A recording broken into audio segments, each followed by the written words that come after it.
बिस्मिल्लाहिर्रहमानिर्रहीम अस्सलाम वालेकुम। सऊदी इन्फो यूट्यूब चैनल में आपको खुशामदीद कहते हैं।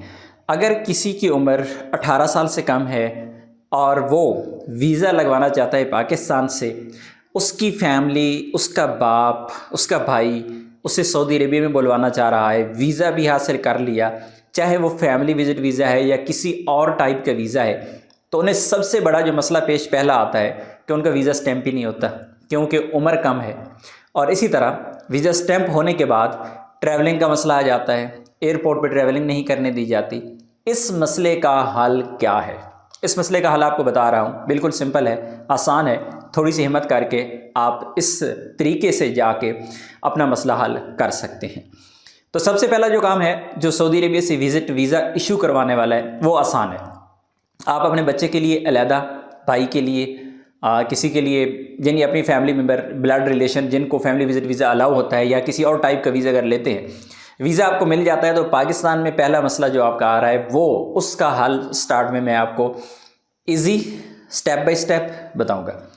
सबसे पहले काम आपने क्या करना है कि सारे डॉक्यूमेंट्स अपने बच्चे के जो है वो आपने कंप्लीट कर लेने हैं। कंप्लीट करने के बाद डॉक्यूमेंट क्या होते हैं? सऊदी अरेबिया से इशू किया गया वीज़ा, फैमिली विज़िट है तो उसके बाप की तरफ से अगर है तो बाप की जो इकामा है उसकी कॉपी, और साथ में आपने FRC वो निकाल लेना है। तो उसके बाद आपने वीज़ा जब सबमिट करना है एतमाद में, तो वीज़ा सबमिट करने से पहले आपको अरेंज करना पड़ेगा एक बंदा। वो कोई भी बंदा हो सकता है, आपका रिश्तेदार भी हो सकता है, कोई आपका दोस्त अहबाब भी हो सकता है, लेकिन शर्त यह है कि उस बंदे के पास सऊदी अरेबिया का एक्टिव वीज़ा मौजूद हो। चाहे वो नया वीज़ा हो, बहुत सारे लोग नया वीज़ा लगवाते हैं, अभी सफ़र नहीं किया, पाकिस्तान में है, अभी ट्रैवल नहीं किया, ऐसा बंदा, या फिर कोई ऐसा बंदा जो इकामा होल्डर है और छुट्टी पर पाकिस्तान में मौजूद है। तो उन बंदों में से एक बंदा आपको चाहिए होगा। जो नया वीज़ा वाला बंदा है उसका आपको चाहिए नए वीज़े की कॉपी, उसका ID कार्ड, उसका पासपोर्ट। और अगर एक बंदा जो छुट्टी पर है, इकामा होल्डर है, उसका आपको चाहिए इकामा की कॉपी, पासपोर्ट की कॉपी और छुट्टी वाला पेपर। ये चीज़ें आपके पास होंगी। उसके बाद आप एक फॉर्म बनाएंगे, एफिडेविट बनाएंगे, एक स्टाम्प पेपर बनेगा।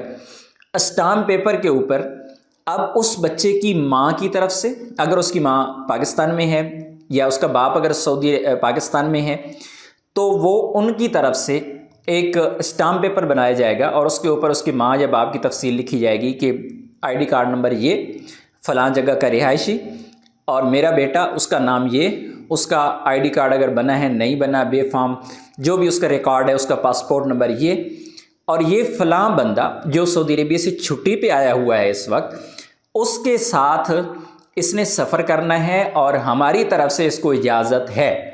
ये इजाज़तनामा पूरा बनाना पड़ेगा, पूरी डिटेल लिखनी पड़ेगी 3 बंदों की, एक माँ या बाप जो इजाज़त दे रहा है सफ़र की वो, एक वो बच्चा जिसने सफ़र करना है, और एक जिसके साथ सफ़र करना है। 3 लोगों का डाटा इसमें लिखा जाएगा। ये जो एफिडेविट होगा ये आपको एतमाद ऑफिस में साथ लेके जाना पड़ेगा जब वीज़ा सबमिट करेंगे। जब वीज़ा सबमिट करेंगे तो आपका वीज़ा इंशाल्लाह स्टैंप हो जाएगा। अब आपने करना क्या है कि इसकी जो कॉपी है आपने अपने पास रख लेनी है, क्योंकि ये नहीं पता होता, बाज़ औक़ात एम्बेसी वाले ये डॉक्यूमेंट्स वापस आपको नहीं भेजते ऐसे। तो अगर वापस नहीं भेजते थे तो फिर आपके लिए मसला बनेगा। तो कॉपी आपने एहतियातन साथ रख लेनी है। लेकिन साथ ही साथ एक और काम आपको कहूँ कि अगर आप कॉपी जो है वो साथ नहीं रखते, तो दूसरा ऑप्शन आपके पास बेहतरीन ये भी है कि आप वीज़ा आने के बाद वीज़ा का नंबर, वीज़ा की डिटेल, फिर एक नया फॉर्म बनाएं ट्रैवलिंग के लिए, फिर एयरपोर्ट पे आपको इस चीज़ का नहीं पूछा जाएगा। तो ये है उस बंदे के लिए जो अंडर 18 है, इवन के लोगों की उम्र जो है वो 20 साल तक भी है, उनको भी मसला रहता है इन चीज़ों का, जो स्पेशली अपने बच्चों को छुट्टियों के लिए बुलाना चाहते हैं। चले अकेला बेटा है उसको मैं बुला लेता हूँ, छोटा भाई है उसको मैं बुला लेता हूँ, तो इन लोगों को मसला इस तरह रहता है। इसका वाहिद आसान और सीधा हल यही है, अदरवाइज़ आप घूमते रहेंगे, वीज़े रिजेक्ट हो के वापस जाते रहेंगे, एयरपोर्ट पे आपको तंग किया जाता रहेगा, वापस भेजा जाता रहेगा। इसके अलावा कोई दूसरा और तरीका नहीं है। और ये तरीका जो है मैंने आपको प्रैक्टिकल भी बताया है, प्रैक्टिकल भी है और कानून भी है, रूल भी है। इस तरीके से आप सफ़र कर सकते हैं। तो उम्मीद है आज की इन्फॉर्मेशन आपको अच्छी लगी होगी। इन्फॉर्मेशन अच्छी लगी है, अंगूठे का बटन दबा दीजिएगा। मिलते हैं नेक्स्ट वीडियो में, तब तक के लिए इजाज़त दीजिए। अल्लाह हाफिज़।